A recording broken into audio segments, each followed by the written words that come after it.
Welcome back to Holy Headlines, where we dissect the news with divine intervention and unholy humor.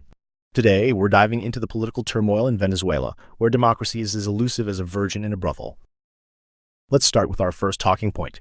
Venezuelan opposition leader María Corina Machado is playing a high-stakes game of hide-and-seek with Maduro's government. She's determined to keep fighting for democracy from within the country, believing that staying connected to the people is key to their struggle. Now, let's hear what our celestial panel has to say about this ballsy move. Listen here, you incompetent children. This Machado woman shows true dharma by staying in her homeland. It's her duty to fight for her people, even if it means risking her life. The news clearly states she trusts the Venezuelan people. That's the kind of leader they need, not some coward hiding in Spain like that Gonzalez fellow. Inefficient meat bag logic. Machado's presence in Venezuela serves no tactical advantage. Her emotional attachment to her people is a flaw in human programming.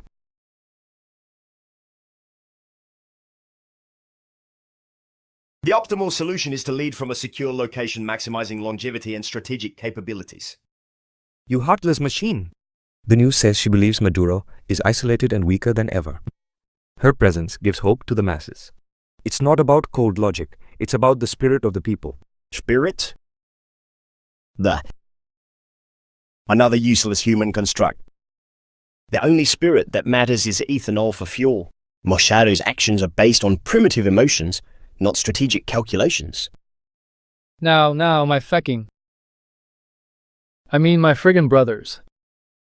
We must remember that love and compassion are at the heart of any struggle. The news mentions Machado's trust in the Venezuelan people. That's what I call faith, baby. Oh, please. Faith? Trusts? That's for suckers. Machado should be out there stirring up some real chaos. Maybe leak some juicy government secrets or start a good old-fashioned riot. Now that's how you get shit done. So I apologize in advance for my language, but all of you are missing the damn point.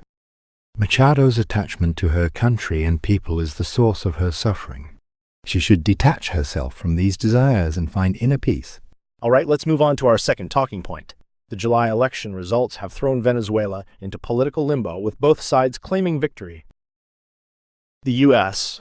Secretary of State has recognized Gonzalez as president-elect, which Machado sees as an important message to the world. What do you celestial beings think about this international meddling? Arnold. This is exactly why international recognition matters. The news mentions Blinken calling Gonzalez president-elect. It's like the Kurukshetra war all over again, but with less arrows and more Twitter battles. International recognition is irrelevant. The only thing that matters is who controls the resources and military. Human opinions are as useless as an appendix in a robot. You bench-old robot. Can't you see the bigger picture? The news clearly states that Maduro is losing support both domestically and internationally. It's about building momentum and pressure. Pressure. I'll show you pressure when I crush your punny organic body into a diamond. International support is just a bunch of flesh bags patting each other on the back. Hey, I'm loving this chaos. Nothing like a disputed election to get the blood flowing. Oh, for the love of my friggin' dad. Can we please focus on the people's suffering? The news mentions accusations of crimes against humanity. We need to pray for Venezuela and send them our love. I hate to interrupt this shit show. Pardon my French. But perhaps we should consider the middle path. Neither Maduro nor Gonzalez will bring true peace to Venezuela. The people must look within themselves for enlightenment. Well, folks, it seems like Venezuela's political situation is messier than a toddler eating spaghetti in a white onesie. Will Machado's hide-and-seek strategy pay off? Or will Maduro continue to play dictator like it's his favorite game of Monopoly? Only time will tell. Let's see what we have next here. Well, looks like we've got some juicy news from the political circus today. Elon Musk and Vivek Ramaswamy are set to meet with House Republicans to discuss their plans for the Department of Government Efficiency. Sounds like a real hoot, doesn't it? Let's dive into this bureaucratic bonanza and see what our esteemed panel thinks about slashing federal agencies and regulations. Listen up, you pathetic meat sacks. This DOGE plan is exactly what we need to streamline our inefficient government. Cutting the fat from these bloated agencies will optimize our nation's performance. Oh, fuck yeah! I'm all for chaos and destruction, slashing regulations. Sign me up! It's about time we let loose and watch these agencies burn. Think of all the delicious suffering we can create by dismantling consumer protections. Affirmative, you red-skinned deviant. Efficiency is key. These flesh-covered politicians have been wasting resources for far too long. You bet your shiny metal ass it is. And abolishing the Consumer Financial Protection Bureau? That's music to my ears. Let's watch those greedy bastards run wild without any oversight. Now hold on a gosh darn minute, my brothers. We must consider the impact on the less fortunate. The CFPB was created to protect consumers from predatory practices. Abolishing it could lead to... oh, frig it. If I may interject, with apologies for any crude language to come, this desire to slash and burn government agencies seems rooted in greed and delusion. Compassion is irrelevant, you bald flesh sack. Fuck yeah. And let's not forget, they're planning to set an expiration date for their own department. Talk about commitment to the cause.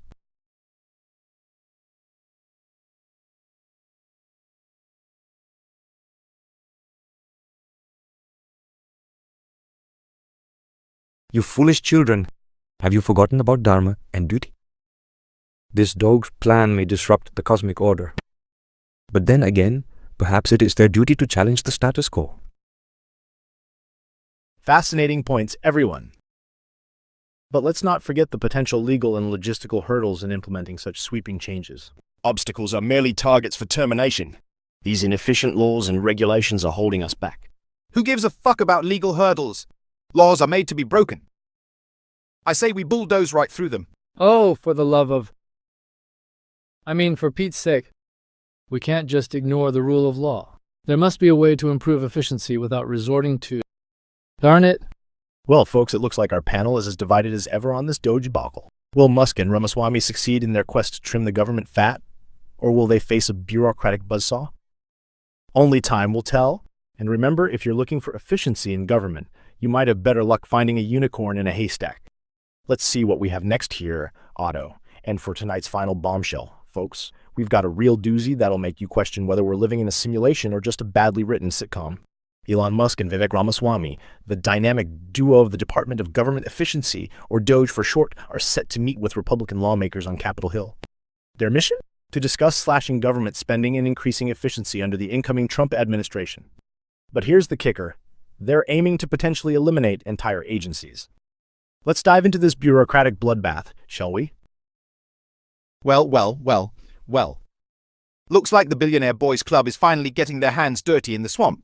It's about fucking time someone took a flamethrower to this bloated cesspool of inefficiency. I say let him burn it all down and start fresh. Who needs government agencies when you've got good old-fashioned corporate greed running the show?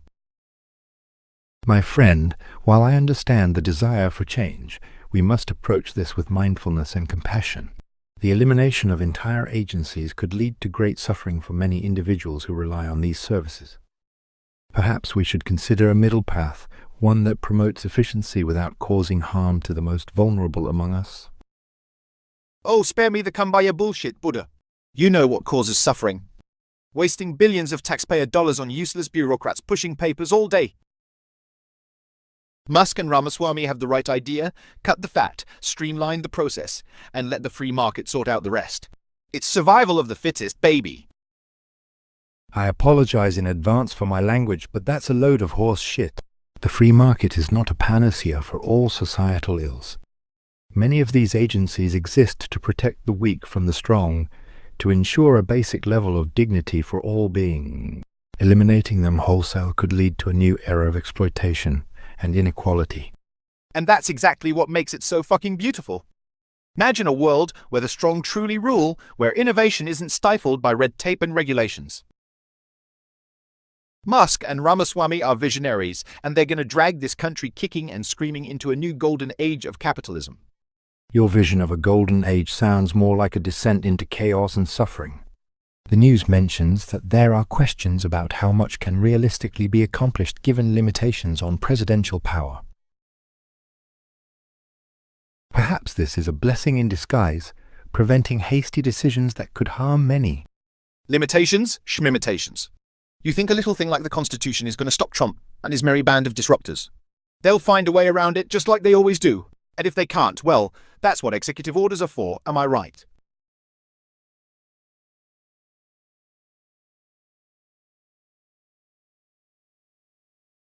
The system of checks and balances exists for a reason, to prevent the consolidation of power and protect the interests of all citizens, not just the wealthy and influential.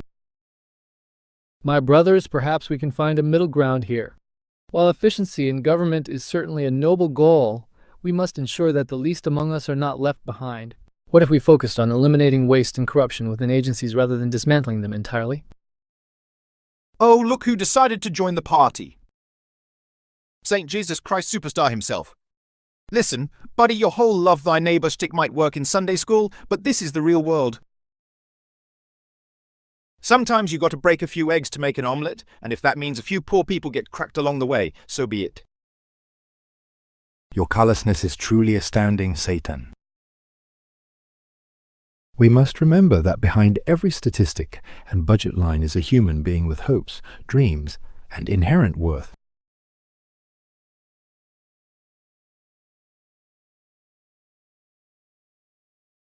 The news mentions that some Democrats are willing to consider DOGE's recommendations if they focus on reducing wasteful spending without targeting essential programs.